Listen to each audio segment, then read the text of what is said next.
Behzad کے سامنے آفتاب کی اور ندیم کی سچائی کھل جاتی ہے۔ اس کو یہ بات پتہ چل جاتی ہے کہ ندیم نے ہی پیسے لے کر اس کی بیٹی پارس کو اغوا کروایا تھا، وہاب درانی کے آگے اس کو بیچ دیا تھا، اور اب پارس کے منگنی اس کے ساتھ نہیں بلکہ زوار کے ساتھ کروا دینے کا فیصلہ کر لیا ہے، کیونکہ پارس کے لیے زوار سے زیادہ اچھا کوئی لڑکا ہو ہی نہیں سکتا، کیونکہ آفتاب نے تو اس کو دھوکہ دے دیا۔ دوسری طرف زوار ہے کہ زوار محبت کر بیٹھا ہے پارس سے، لیکن پارس کو نہیں بتاتا۔ پارس کو دلہن بنا دیکھ کر اس کے دل میں کئی ارمان آتے ہیں، لیکن پھر وہ جب اپنی اوقات دیکھتا ہے تو چپ کر جاتا ہے کہ وہ نوکر ہے اور وہ مالک ہے۔ جبکہ دوسری طرف نہ جانے پارس کو بھی کیا ہو گیا ہے کہ پارس کو بھی اب زوار سے بہت زیادہ محبت ہو گئی ہے، لیکن وہ اپنے باپ کی عزت میں آ کر کچھ نہیں بول رہی۔ دوسری طرف بات کر لیتے ہیں وہاب درانی کی، تو وہاب درانی نے یہ منگنی ہونے نہیں دینی۔ وہاب درانی موقع پر ہی پہنچ جاتا ہے اور منگنی توڑوا دیتا ہے۔ کہتا ہے کہ بہزاد صاحب، تمہیں بتایا تھا نا کہ پارس میری ہے، اور تم نے میری امانت کو کسی اور کے نام پر کیسے رکھ دیا؟ جس پر بہزاد تو بہت زیادہ شرمندہ ہو جاتا ہے پورے خاندان کے سامنے،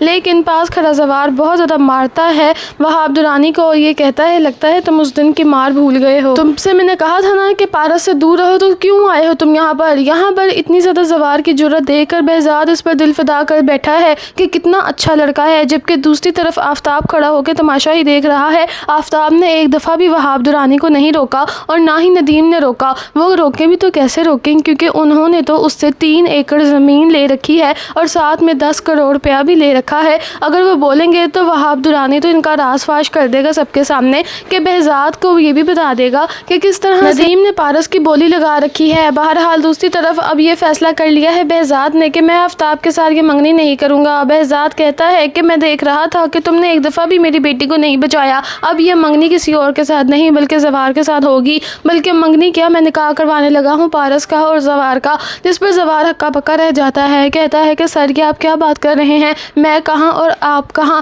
جس پر وہ کہتا ہے کہ دیکھو، میں کبھی بھی یہ بات نہیں سوچتا کہ تم کہاں ہو اور میں کہاں ہوں، مجھے ایک وفادار انسان کی ضرورت ہے اپنی بیٹی پارس کے لیے۔ میں آج زندہ ہوں کل مر جاؤں گا، میں چاہتا ہوں کہ اپنی بیٹی کو کسی ایسے ہاتھوں میں دے کر جاؤں جو اس کی اپنی جان سے زیادہ قدر کرے اور اس کی حفاظت کرے، اور تم سے اچھا لڑکا مجھے کوئی نہیں لگا، تم میری بیٹی سے نکاح کرو گے نا؟ جس پر زوار تو خوشی سے پاگل ہو جاتا ہے، اس کو کچھ سمجھ نہیں آ رہا کہ بولے تو بولے کیا۔ اب زوار کا اور پارس کا نکاح کروا دیا جاتا ہے، پارس بھی بہت زیادہ خوش ہوتی ہے، لیکن دوسری طرف آفتاب ہے کہ وہ بہت زیادہ غصے میں ہے۔ آفتاب کہتا ہے کہ پارس میری تھی اور پارس کو وہ لڑکا 2 ٹکے کا لے گیا، میں یہ کبھی بھی نہیں قبول کر سکتا، میں نے ساری جائیداد اس کی اپنے نام لگوانی تھی، ابا آپ نے یہ کیا کر دیا؟ جس پر ندیم کہتا ہے کہ چپ کر جاؤ، میں تمہیں کیا بتاؤں، اب ہمارے ہاتھ میں کچھ بھی نہیں رہا، وہاب درانی نے جو پیسے دیے تھے وہ بھی اس نے واپس لے لیے ہیں، اور جو بہزاد سے ہمیں پیسے ملتے تھے وہ بھی اب نہیں آ رہے، اب کچھ نہ کچھ تو کرنا ہی پڑے گا۔ جس پر آفتاب سے اس کی بہن، اس کی ماں کہتی ہے شاہین کہ تمہیں اب جا کر ماموں سے معافی مانگنی پڑے گی،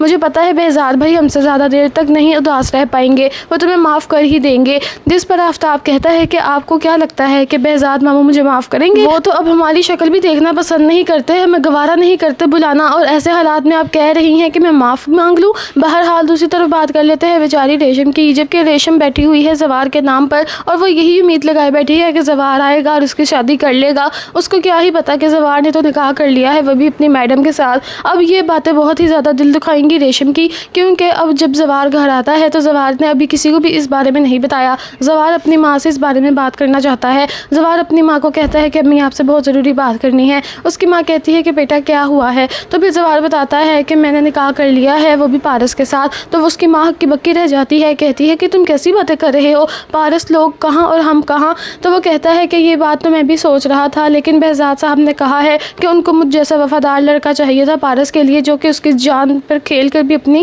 اس کی حفاظت کرے گا، اسی لیے انہوں نے میری شادی کروا دی ہے۔ اور ویسے بھی ان کی جس کے ساتھ شادی ہونے والی تھی وہ لڑکا آفتاب بالکل بھی ٹھیک نہیں تھا، لیکن اب اس کی ماں کہتی ہے کہ بیٹا ہم یہ نہیں کر سکتے، ریشم کے بارے میں سوچو، ریشم بچپن سے تمہارے نام پر بیٹھی ہے، تم سے کتنا پیار کرتی ہے، اگر اس کو یہ بات پتہ چل گئی تو اس کا تو دل ہی ٹوٹ جائے گا۔ یعنی کہ دوستو اب ریشم بیچاری کی زندگی میں تھوڑا سا ٹوسٹ آنے والا ہے، لیکن محافظ ڈرامہ سیریل کی نیکسٹ ایپیسوڈز بڑی ہی مزیدار ہونے والی ہیں، پتہ ہی نہیں چلتا کہ یہ ڈرامہ واقعی جیو کا ہے، کیونکہ ایک کے بعد ایک ایپیسوڈ دھماکہ خیز ہے، ہر ایپیسوڈ کی سٹوری پچھلی سے ڈیفرنٹ ہوتی ہے اور پچھلی سے زیادہ اچھی ہوتی ہے۔ مجھے تو پرسنل اوپینین دوں تو بہت اچھا لگ رہا ہے یہ ڈرامہ، آپ کو کیسا لگ رہا ہے ضرور بتائیے گا، اور اگر پہلی بار چینل پر وزٹ کیا ہے تو سبسکرائب کیے بغیر مت جائیے گا، ورنہ تو آپ کو جانکاری کیسے ملے گی نئے ڈرامہ سیریل کے ریویو کی۔ ملتی ہوں نیکسٹ ویڈیو میں، اپنا خیال رکھیے گا دوستو، اللہ حافظ۔